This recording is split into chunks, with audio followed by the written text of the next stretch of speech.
La prometida de mi hermano me acusó falsamente de haberla dejado embarazada, y mi familia le creyó al instante. Me defendí y con pruebas gané en el tribunal. Ahora me ruegan. Tengo 35 años y manejo un pequeño taller de reparación de computadoras en el centro. Nada extraordinario. Gano lo suficiente, cumplo con mis impuestos y no me meto con nadie. Llevo una vida bastante sencilla, sin lujos ni grandes aspiraciones. Jamás imaginé que algo tan tranquilo pudiera volverme un blanco, pero estaba completamente equivocado. Mi hermano mayor, Esteban, que tiene 38, siempre ha sido el típico hombre que parece tener todo bajo control. Se casó joven, se divorció sin mayores conflictos y parecía tener la vida resuelta. Hace unos 3 años, nos presentó a su nueva pareja, Claudia, una mujer de 32. A diferencia de su ex, Claudia aparentaba ser amable y serena, pero desde el primer encuentro en casa de mi madre, noté que había algo en ella que no encajaba. Durante esa cena incómoda, me quedó claro que Claudia no era lo que aparentaba. Acaparaba cada conversación, siempre encontraba la forma de dirigir los temas hacia sí misma y tenía una manera muy sutil de menospreciar a los demás disfrazando sus comentarios como halagos. Recuerdo cuando mi madre sirvió la cena y ella dijo que era valiente de su parte seguir cocinando platos tradicionales a su edad. En otra ocasión, le comentó a una prima lo audaz que era usar ciertos colores con su tono de piel. Mientras todos parecían encantados con su forma de ser,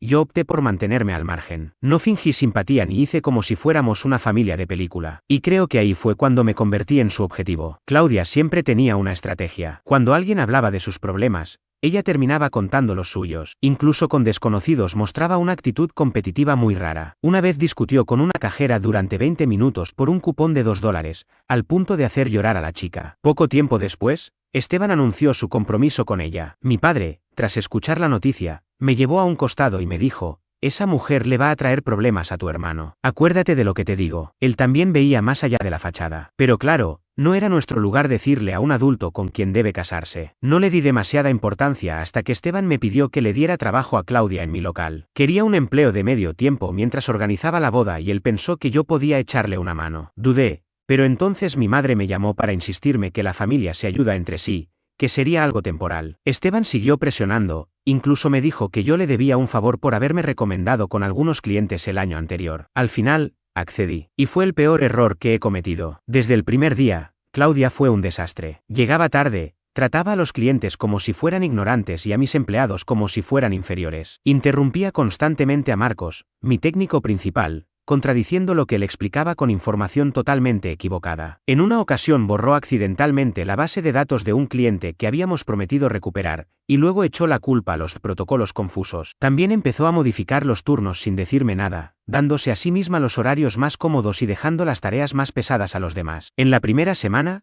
estropeó el inventario de tal forma que terminamos comprando el doble de módulos de RAM necesarios. Cuando lo mencioné, se limitó a decir que su mente financiera funcionaba diferente a mi cerebro técnico. Pasaba más tiempo en el celular que trabajando, aunque disimulaba cada vez que yo pasaba cerca. Una vez la descubrí en Instagram durante una consulta con un cliente, un señor mayor que necesitaba recuperar fotos del portátil de su esposa fallecida. Él hablaba con emoción sobre esos recuerdos, mientras ella pasaba fotos de playas sin siquiera escucharlo. Pero lo peor ocurrió cuando la sorprendí revisando mensajes personales en una computadora que aún no habíamos formateado. Al enfrentarla, ni siquiera se molestó en fingir vergüenza. Sonrió y dijo que era simple curiosidad. Lo grave es que esa máquina pertenecía a un médico local, y esos mensajes podrían contener información confidencial. Pude haber tenido problemas legales. Cuando le expliqué lo serio que era, ella solo se burló: nadie te va a demandar. ¡Qué exagerado eres! Un mes después, la despedí. No lo hice impulsivamente. Documenté todo. Le mostré a Esteban las pruebas, y al principio pareció entenderlo. Pero esa misma noche me llamó de nuevo, claramente después de hablar con ella, con un tono totalmente diferente. No le diste ni una oportunidad,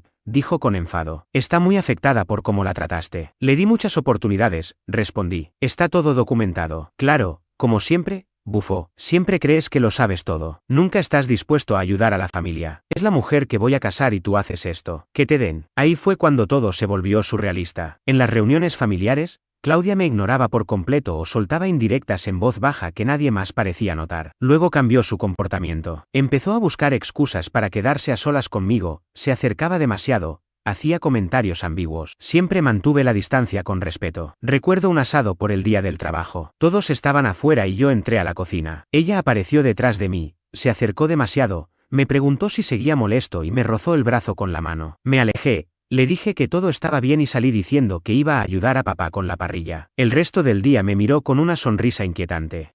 Y entonces todo se desmoronó. Hace 3 meses, justo al cerrar el local, la puerta se abrió de golpe. Esteban entró furioso. «¡Estás muerto!», gritó, tan fuerte que Marcos salió corriendo del taller. «Claudia está embarazada. Dice que el hijo es tuyo. ¿Te importa explicarlo?». Me quedé mudo. No podía creer lo que escuchaba. Cuando al fin reaccioné, le dije que estaba loco, que jamás toqué a Claudia, que nunca hubo nada. No me creyó. Cruzó el mostrador y me agarró de la camisa. Marcos tuvo que separarlo. Me dio fechas, detalles que coinciden, escupió mientras lo empujaban hacia la salida. No creo que se lo haya inventado. En pocos días, mi nombre estaba por el suelo. Mi madre lloraba por teléfono, diciéndome que la había traicionado. Mi prima Laura me escribió un mensaje larguísimo asegurando que siempre había sentido que algo estaba mal en mí, y que debía agradecer que Claudia no me denunciara. Mi tío Rubén me llamó directamente, con una frialdad que jamás le había oído. «No tienes vergüenza», me dijo. «Te metiste con la prometida de tu hermano. Me das asco». Mi tía me desinvitó a una cena familiar. Todos empezaron a tratarme como a un monstruo. Solo mi padre me llamó desde el primer momento. «Esa mujer lleva buscando hacer daño desde el primer día», me dijo con calma. «Y ahora lo consiguió. Vamos a luchar contra esto», me dijo mi padre. Nadie más, absolutamente nadie me preguntó si había pruebas. Nadie cuestionó a Claudia. Todos aceptaron su versión como si fuera palabra sagrada, mientras ella caminaba por ahí con esa sonrisa triunfal y falsa, sabiendo que me tenía acorralado. Y eso fue solo el comienzo. Yo no iba a agachar la cabeza ni a dejar que me aplastaran sin decir nada. Si Esteban, mi hermano, y buena parte de mi familia habían decidido arrojarme al abismo sin una pizca de evidencia, pronto iban a entender lo que significa apostar por el bando equivocado. 2 semanas después de que Claudia soltara su bomba, todo empeoró. En vez de que alguien entrara en razón, en vez de que al menos uno se atreviera a cuestionar su historia, el silencio se volvió más espeso y las miradas más cargadas de sospecha. La acusación se esparció más allá del círculo familiar, vecinos, compañeras de trabajo de mi madre, gente del gimnasio. En un pueblo como este, las noticias vuelan, y de pronto yo era ese tipo, el técnico tranquilo del local de computación que, al parecer, tenía una cara oculta, un depredador. Lo noté enseguida. La barista de la cafetería donde me servían todos los días dejó de sonreír y ahora solo entregaba el pedido sin decir palabra. El dueño de la ferretería de al lado, a quien conocía desde hacía 7 años, de pronto siempre tenía algo que hacer en el fondo del local cuando yo entraba. Y mi negocio cayó en picada. 3 clientes habituales cancelaron sus contratos esa misma semana, todos con excusas vagas, recortes de presupuesto, cambio de dirección. Claro, después de años de servicio impecable, justo ahora deciden prescindir de mí. No solo fueron clientes de siempre. Una empresa de tecnología que me enviaba sus equipos para reparación dejó de hacerlo sin explicación. El dueño, con quien solía jugar al baloncesto los jueves, no volvió a contestarme los mensajes. Después supe que había decidido llevar todo a una tienda ubicada a media hora de aquí. Todo por no seguir trabajando conmigo. Esteban me bloqueó por completo. No respondía llamadas ni mensajes. Ni siquiera cuando le pedí una prueba de ADN. Su silencio era una sentencia. Una condena sin juicio. Y mi madre, ella se puso del lado de Esteban. Me llamó una noche, con la voz temblorosa, y me preguntó si era posible que yo hubiera hecho algo. Ese momento fue devastador. «Posible», le dije. «Mamá, jamás he estado a solas con Claudia, salvo en el local, con clientes y empleados alrededor. Me conoces de toda la vida. ¿De verdad crees que sería capaz de eso?». Ella dudó antes de responder, y esa pausa lo dijo todo. Mi padre fue el único que se mantuvo firme a mi lado. «Tu hermano está ciego desde que conoció a esa mujer», me dijo. «Y tu madre siempre se pone de su parte. Siempre lo ha hecho». Él me ayudó a empezar a documentar todo, a armar un expediente. Mientras tanto, Claudia jugaba su papel con una precisión inquietante. Agregaba detalles nuevos a su relato con cada ocasión. Decía que yo había sido comprensivo mientras ella pasaba por un periodo de confusión emocional, que la había manipulado con palabras dulces, que traté de forzarla a abortar y que, al negarse, la amenacé con arruinarle la vida. Lloraba mientras contaba esto frente a Esteban, a mi madre, a mi tía. Esta última me llamó horrorizada por lo que había escuchado. Y aún así, ni una sola prueba. Claudia decía estar embarazada, pero nunca mostró exámenes. Se negó 3 veces a hacerse una prueba de ADN. Alegó que era peligroso para el feto y que lo que necesitaba era estabilidad emocional, no un entorno hostil. Empecé a sospechar que todo esto no era simplemente un ataque contra mí. Era una estrategia cuidadosamente planeada. ¿Buscaba atención? ¿Control sobre Esteban? ¿Dinero? ¿O simplemente disfrutaba ver cómo destruía la vida de alguien? Esto no era un drama familiar. Era una demolición premeditada de mi reputación. Marcos fue el único de mis empleados que no se fue cuando las habladurías comenzaron. «Yo la vi, jefe», me dijo después de un día especialmente lento en el taller. «Siempre buscaba quedarte a solas contigo, te tocaba el brazo, se acercaba demasiado. Cuando creía que nadie la veía. Está mintiendo, y si alguien me lo pregunta, se lo voy a decir. Mi padre insistió en que intentara hablar con Esteban una vez más. Acepté. Nos encontramos en un restaurante. Gran error. Esteban ya llegó alterado, los ojos rojos como si no hubiera dormido. Admite lo que hiciste, me dijo en voz baja, pero cargada de rabia. Solo admítelo. Jamás toqué a Claudia, le respondí. Está mintiendo, y tú no lo quieres ver. Se levantó tan rápido que la silla cayó al suelo. Varios comensales se giraron. Se inclinó sobre la mesa y me escupió las palabras. Estás muerto para mí. Y se fue. Esa misma noche contacté a un abogado especializado en difamación. Me escuchó por casi una hora, con atención, y al final me dijo, esto no va a terminar solo. Si dejas que esta versión se imponga, aunque seas inocente, lo único que la gente recordará será lo que ella dijo, no tu silencio. Tenía razón. Lo más doloroso no era la mentira en sí, sino el abandono. El modo en que mi madre y Esteban prefirieron creer una historia cómoda antes que enfrentar una verdad incómoda. Pero se los advierto, esto no va a terminar como Claudia cree. Voy a hacer que cada uno de ellos me mire a los ojos cuando la verdad salga a la luz. Y ese día no voy a tener piedad al cobrar cada traición. Ya ha pasado un mes desde que empezó esta pesadilla, y todo sigue torciéndose más. Me despierto cada mañana con la sensación de estar enfrentando un juicio invisible, uno en el que no hacen falta pruebas, solo chismes. Claudia sigue añadiendo episodios nuevos. Dice que venía al taller después de hora, que nos quedábamos solos hasta tarde, que le llevaba comida como excusa para acercarme. Ahora asegura que le ofrecí dinero para que guardara silencio, que la obligué a borrar mensajes. Incluso afirma que hubo algo entre nosotros en el depósito durante una supuesta fiesta de Navidad del local. Nunca he hecho una fiesta de Navidad ahí. Lo máximo ha sido regalar tarjetas y dar un día libre. Pero Esteban está demasiado perdido como para notar esas contradicciones. Las consecuencias han sido brutales. Perdí 3 contratos importantes con clientes corporativos que ya no querían involucrarse en algo tan delicado. Mi nombre, que durante años fue sinónimo de confianza, ahora representa un problema. Un cliente grande, una red médica con 4 sedes, canceló de golpe su contrato mensual de $4.000. La administradora, con la que había trabajado 3 años, ni siquiera pudo mirarme cuando me dio la noticia. No es personal, dijo, es por imagen. Imagen, como si yo fuera un problema de relaciones públicas, no un hombre al que están desmantelando con mentiras. Incluso en el restaurante donde desayunaba cada sábado desde hace 5 años, el dueño, con quien solía debatir de todo, me sirvió el café y se fue sin decir nada, ni una palabra. Ahí entendí que esto ya había echado raíces. No necesito una sentencia judicial para saberlo. Lo veo en los rostros esquivos, en las puertas cerradas, en las conversaciones que se apagan en cuanto entro a una habitación. Mientras tanto,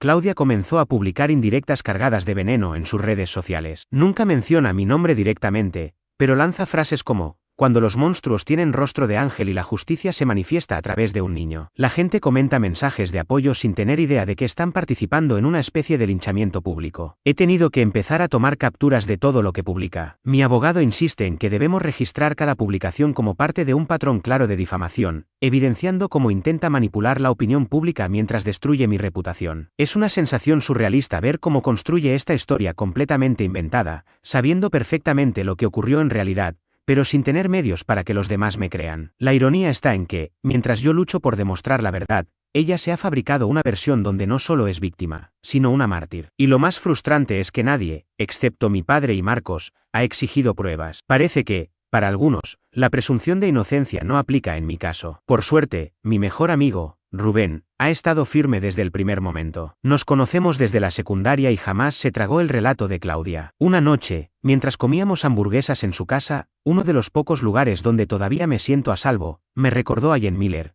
¿Te acuerdas? La del último año. Me hizo notar que Claudia está usando el mismo patrón manipulador que ella. Diferente historia, mismo guión. Tarde o temprano, va a cometer un error, y cuando lo haga, estaremos preparados. El único avance real ha sido gracias al trabajo sistemático de mi abogado. Llevamos un registro detallado de cada incidente desde el momento en que Claudia comenzó a trabajar en mi local. Marcos redactó una declaración formal sobre su comportamiento inapropiado hacia mí. Además, reunimos testimonios de otros empleados que reportaron su incompetencia y actitud poco profesional. Incluso conseguimos información de antiguos empleadores de Claudia, quienes también señalaron incidentes similares en el pasado. Resultó que no era la primera vez que algo así ocurría. Antes trabajó en una agencia de marketing del condado vecino, y salió de allí en circunstancias bastante dudosas. Al principio, su exjefe se negó a hablar, pero tras explicarle lo que estaba pasando, accedió con reservas. Admitió que hubo múltiples inquietudes sobre la forma en que interactuaba con el equipo, así como dudas sobre su conducta profesional. Nada lo suficientemente sólido como para proceder legalmente, pero sí para mostrar un patrón preocupante. Iniciamos el proceso legal para exigir que se le realizara una prueba de paternidad en etapa prenatal, una vez que fuera seguro para el embarazo. No es algo sencillo. Hay protocolos, plazos y trámites burocráticos con instituciones que no comparten mi urgencia. Pero es la única vía para llegar a la verdad, y eso es lo que me mantiene firme. También he empezado a documentar cada cosa, fechas, nombres, comportamientos, frases exactas. Mi padre me ayuda, contactando a personas que conocen a Claudia y buscando contradicciones en sus versiones. Pero justo cuando pensaba que las cosas no podían empeorar, ocurrió lo inesperado. Una noche, mientras cerraba el local, Esteban apareció en el estacionamiento. Estaba claro que había estado bebiendo. Sus movimientos eran torpes y agresivos. Me quedé dentro y cerré la puerta con llave. Comenzó a golpear el vidrio con fuerza. «Sal y enfréntame, cobarde», gritaba. Iba a llamar a la policía, pero antes de hacerlo, Esteban tomó un ladrillo del jardín y lo arrojó contra la ventana. El vidrio se hizo pedazos. Luego, trepó para entrar, cortándose con los restos, y vino directamente hacia mí. No me enorgullece lo que pasó después, pero fue defensa propia. Me hice a un lado y él cayó sobre una vitrina. Al incorporarse, le di un solo golpe, limpio y directo a la mandíbula. Cayó al instante. Supongo que los vecinos escucharon el alboroto, porque en cuestión de minutos llegó la policía. Tomaron declaraciones, documentaron los daños. Esteban fue arrestado por vandalismo y tentativa de agresión. Esta vez no lo perdoné. Presenté cargos. Ya había tenido suficiente. Esa noche mi madre me llamó llorando. No podía parar. «¿Cómo pudiste hacerle esto a tu hermano?», me repetía una y otra vez. Intenté explicarle lo ocurrido, pero me interrumpió. «No tengo un hijo capaz de hacer algo así», dijo, y colgó. Mi padre llegó justo cuando se llevaban a Esteban. Me miró y preguntó: «¿Estás bien?». Asentí. Ambos observamos en silencio cómo lo subían al patrullero. «Hiciste bien en denunciarlo», dijo en voz baja. «Necesita enfrentar las consecuencias. Pero no olvides que sigue siendo tu hermano». «No lo parece», respondí. «Esto termina aquí», añadió. «Mañana empujamos con todo para conseguir esa prueba. No me hago ilusiones. Sé que aunque la prueba confirme que no soy el padre, habrá quienes sigan creyendo que algo hice, que cuando el río suena, tal vez nunca recupere lo que perdí, pero no voy a dejar que Claudia se salga con la suya. Ella ganó el primer asalto, sí, pero yo tengo tiempo, medios y la voluntad para enfrentarla. Lo que hizo no fue un error, fue una campaña de difamación y la voy a enfrentar con precisión, con herramientas legales y sin dar un paso en falso. Ya han pasado 3 meses y mi vida es un desierto emocional. Cada día se repite como el anterior, una rutina vacía que solo sirve para seguir existiendo. Camino como en piloto automático, bajo sospecha constante por algo que no hice. El aislamiento me ha consumido. Me pregunto si alguna vez podré salir de este pozo. Mi negocio se ha desplomado. Las ventas han caído casi un 70%. La mayor parte del tiempo estoy solo en el local. Marcos se encarga de los pocos trabajos que todavía llegan. He tenido que recurrir a mis ahorros para poder pagar la renta y los servicios básicos. Esto ya no es solo un daño a mi nombre, es un ataque directo a mi sustento. Incluso empecé a tomar rutas distintas para ir al trabajo, evitando las calles principales donde podría cruzarme con conocidos. Es agotador ver ese brillo de sospecha en los ojos de la gente. Ayer escuché a un cliente susurrarle a Marcos: «¿Ese tipo sigue siendo el dueño?». Marcos, leal como siempre, me defendió de inmediato. Pero el golpe ya estaba dado. Me quedé en la trastienda hasta que se fueron. Pero hoy, algo cambió. Después de semanas de idas y vueltas legales, finalmente obtuvimos lo que pedía desde el principio, la prueba. Mi abogado insistió hasta que un juez autorizó un examen de paternidad prenatal sin riesgo para el feto. El abogado de Claudia intentó todo para frenarlo. Alegaron que estaba emocionalmente inestable, que la prueba podía tener efectos irreversibles, que no querían someter a la víctima a más presión. Pero después de que mi padre filtró el caso a algunos periodistas conocidos y la historia comenzó a ganar atención pública, el juez cedió. La prueba se realizó en una clínica privada y bajo supervisión legal. Nunca voy a olvidar la cara de Claudia al llegar. No mostraba miedo ni arrepentimiento, solo fastidio, como si todo esto fuera una pérdida de tiempo. Pasó a mi lado con la cabeza en alto, como si ni siquiera me viera. Pero hubo un instante fugaz en el que su máscara se deslizó. Vi el miedo real en sus ojos. Sabía lo que venía. Sabía que el resultado la iba a exponer. Las 2 semanas de espera fueron eternas. Dormí apenas unas horas, con el teléfono en la mano,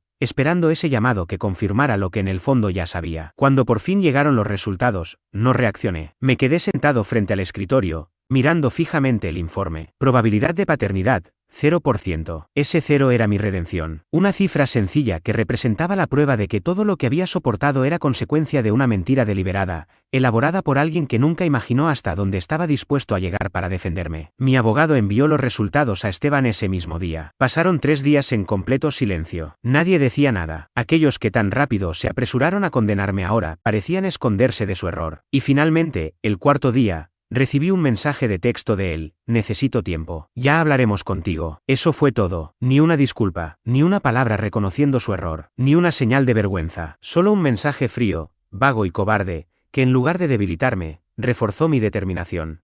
Y lo que siguió, superó todo lo anterior. Mi abogado, que llevaba semanas revisando los detalles del caso en preparación para una posible demanda por difamación, descubrió irregularidades en los documentos médicos que Claudia había presentado. Fechas alteradas, doctores inexistentes, formatos que no coincidían con los registros reales de la clínica en la que supuestamente se atendía. Cuando cruzamos esa información con el lugar donde se realizó la prueba de ADN, confirmamos que no tenían ningún registro previo de Claudia, ninguna consulta, ningún chequeo, ni recetas emitidas. Nada. Fue entonces cuando mi abogado, con toda cautela, me dijo lo que yo ya había empezado a sospechar: Claudia nunca estuvo embarazada. Al principio me costó creerlo, no porque confiara en ella, ya sabía que era manipuladora, sino porque me resultaba difícil imaginar que alguien fuera capaz de llegar tan lejos solo para destruir a otra persona. Falsificar una gestación, inventar pruebas médicas, mantener la mentira por meses sin pestañear, todo eso como represalia porque la despedí de un trabajo a medio tiempo y rechacé sus insinuaciones. Pero la evidencia era contundente. Claudia no era solo una mentirosa, era una manipuladora patológica con una habilidad escalofriante para fabricar realidades. Y mi abogado siguió escarbando. Descubrió que no era la primera vez que actuaba así. Había hecho algo similar en 2 relaciones anteriores, aunque nunca con este nivel de gravedad. En ambos casos, sus exparejas terminaron enfrentando acusaciones de acoso, hostigamiento o maltrato emocional. Uno de ellos, incluso, estuvo a punto de perder su empleo como docente por las denuncias que ella hizo ante su director. Afortunadamente, las cámaras de seguridad desmintieron sus afirmaciones. Él no se encontraba en el lugar donde supuestamente ocurrió el incidente. Reunimos todo y lo presentamos ante el juez: los resultados del ADN, los documentos médicos irregulares, los mensajes intimidantes y los testimonios de quienes, por fin, empezaban a cuestionar la historia. Marcos declaró que había visto a Claudia insinuarse hacia mí en múltiples ocasiones y que luego se enojaba cuando yo no respondía. Rubén entregó capturas de pantalla con publicaciones contradictorias que ella había hecho en redes sociales sobre su supuesto embarazo. Ahora todo se derrumba, no con un estruendo, sino con el crujido lento e inevitable de una mentira que ya no puede sostenerse. El siguiente paso es la acción legal. Por primera vez en meses,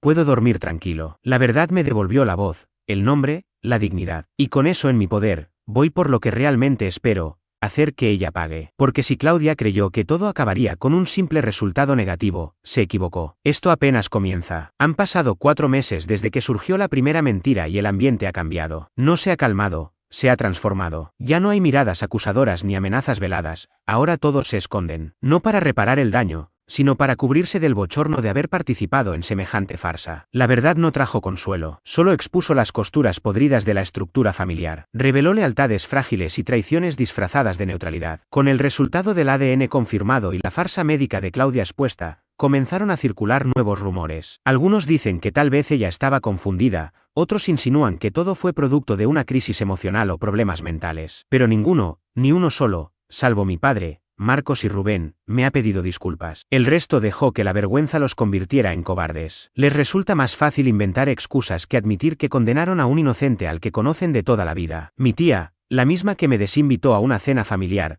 tuvo el descaro de decirle a mi padre que tenemos que dejar esto atrás como familia. Como si esto hubiera sido una simple discusión sobre política durante una comida navideña. Ni siquiera fue capaz de decirlo en mi presencia. Mi prima Laura, que me mandó aquel mensaje de 3 párrafos lleno de reproches, ahora actúa como si nada hubiera ocurrido. La semana pasada me envió una invitación para el cumpleaños de su hijo, sin mencionar cómo me trató, sin pedir perdón, como si todo estuviera bien entre nosotros. Y Esteban, él reapareció, pero no de la forma que esperaba. Se presentó en mi apartamento, pálido y visiblemente afectado. No pudo mirarme a los ojos mientras me decía que Claudia había confesado. Admitió que había inventado todo, no hubo embarazo, ni relación sentimental, ni nada de lo que afirmó. Lo hizo, según sus palabras, porque estaba furiosa por haber sido despedida. Según ella, yo la había humillado, y por eso debía hacerme pagar. Esteban hablaba con un tono apagado, casi resignado, pero no logré sentir lástima por él. Descubrir que una mujer adulta fue capaz de sostener una mentira durante meses, simular un embarazo, falsificar documentos y casi destruir una familia por puro rencor me provocó una rabia tan fría que ni siquiera pude reaccionar con furia. Me limité a mirarlo mientras repetía que no sabía qué decir,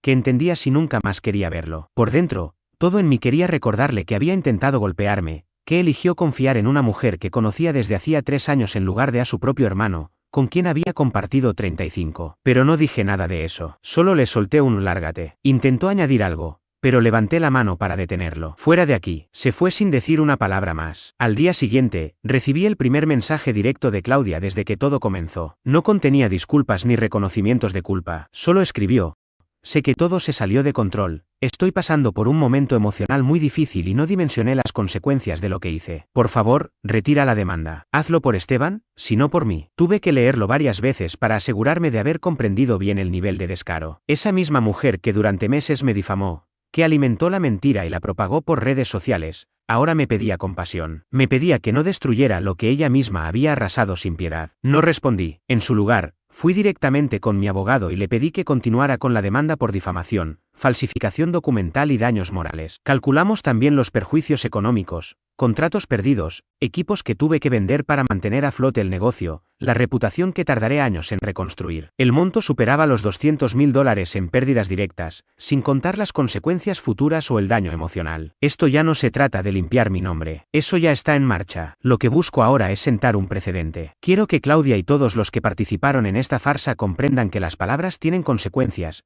que las acciones pesan, y que nadie tiene derecho a arruinarle la vida a otro por enojo, celos o resentimiento. Algunos dirán que es venganza. Para mí, es justicia. No me importa si el proceso es lento ni si la sanción no resulta lo suficientemente dura. Lo que quiero es un registro legal, un documento oficial que deje en claro que fui víctima de calumnias, que se mintió sobre mí y que fui perseguido sin fundamentos. Quiero que Claudia cargue con esa mancha cada vez que intente conseguir empleo. Que sepa que existe una sentencia legal que desmiente su versión susurrada de los hechos. Y quiero que Esteban no olvide jamás que su fe ciega en una mentira me convirtió en un paria. No es un acto impulsivo. Es justicia meticulosa. No pretende escándalo, sino que se establezcan los hechos. Y cada persona que colaboró en esta pesadilla tendrá que asumir las consecuencias con la misma frialdad con la que me condenaron a mí. Han pasado 6 meses desde que comenzó esta historia venenosa, y al mirar atrás y repasar la tormenta emocional, las pérdidas y el aislamiento que causó una mentira elaborada, puedo decir que la verdad no solo fue reconocida legalmente, sino que trajo consigo efectos reales. La justicia se expresó con el peso implacable de la evidencia, informes forenses, testimonios y documentos que desmontaron pieza por pieza el teatro de Claudia. La audiencia final se llevó a cabo la semana pasada, marcando el cierre oficial de este capítulo. Pero seamos honestos, las heridas de una traición de esta magnitud no se cierran con un fallo judicial. Quedan ahí, bajo la piel, aliviadas solo cuando el responsable paga por el daño causado. La audiencia fue inolvidable, no porque representara un clímax, sino porque por primera vez vi a todos los implicados reunidos, obligados a enfrentar la verdad sin máscaras ni pretextos. Claudia llegó vestida con una sobriedad calculada, fingiendo una entereza que no tardó en desmoronarse. En cuanto mi abogado presentó los documentos falsificados, ecografías de otras pacientes, historiales médicos alterados, certificados de embarazo de clínicas que no existían, quedó sin defensa posible. Todo era tan burdo,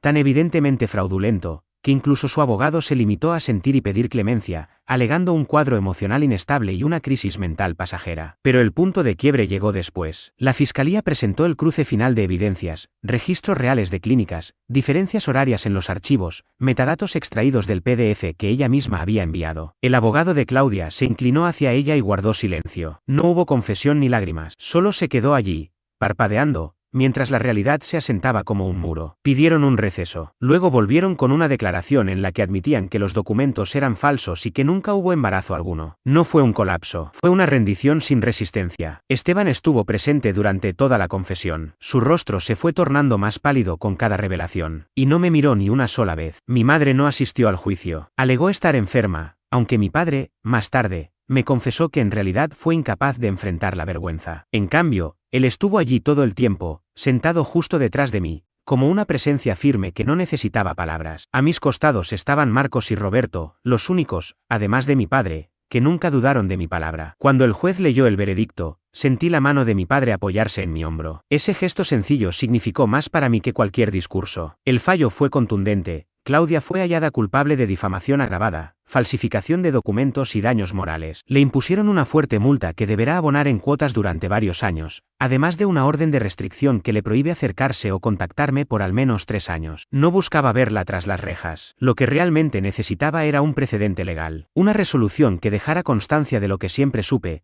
que todo fue una farsa elaborada por una mujer capaz de arruinar a cualquiera con tal de mantener una mentira. El juez también le ordenó publicar una rectificación pública en las mismas redes sociales donde difundió sus acusaciones. Tenía 24 horas para declarar que todo había sido falso, que nunca existió una relación entre nosotros y que el supuesto embarazo fue completamente inventado. Tras conocerse la sentencia, varios familiares que antes me dieron la espalda comenzaron a escribirme. Algunos intentaron justificar su silencio diciendo que no sabían qué creer, otros simplemente no dijeron nada, esperando que el tiempo hiciera olvidar su indiferencia. Esteban me llamó varias veces. Lo bloqueé, ya no me interesa lo que tenga que decir. El hermano que yo conocía jamás habría dado crédito a esas mentiras, nunca habría intentado agredirme ni me habría abandonado en el momento en que más necesitaba de él. Mi madre dejó un mensaje de voz llorando, pidiéndome que la llamara. No lo hice. Hay traiciones que van tan profundo que ni las lágrimas ni las disculpas las pueden reparar. Ha pasado un año desde todo eso. No solo logré levantar de nuevo mi negocio, sino que incluso lo expandí. No fue fácil. Durante meses sobreviví con trabajos esporádicos, haciendo reparaciones menores y contando con la fidelidad de un solo cliente que nunca prestó atención a los rumores. Sabía que quedarme callado no limpiaría mi nombre. Así que hice lo que mejor sé hacer, arreglé las cosas por mi cuenta. Publiqué el fallo completo en la web del negocio, lo fijé en nuestras reseñas de Google y dejé que los hechos hablaran por sí solos. Uno de los clientes más importantes que me había dejado volvió después de que su equipo legal revisó la sentencia. Solo ese contrato cubrió 2 meses completos de operación. No pedí confianza, la reconstruí paso a paso. Contraté a 2 empleados de medio tiempo y me mudé a un local más amplio, al otro lado de la ciudad. El fallo se volvió público, y poco a poco la verdad empezó a reemplazar los chismes. Mi padre me contó que Esteban y Claudia se separaron poco después del juicio. Parece que la humillación pública fue demasiado para su relación. Él se mudó a otro estado. Algunos dicen que fue por trabajo, otros que solo quería huir de los recuerdos. En cualquier caso,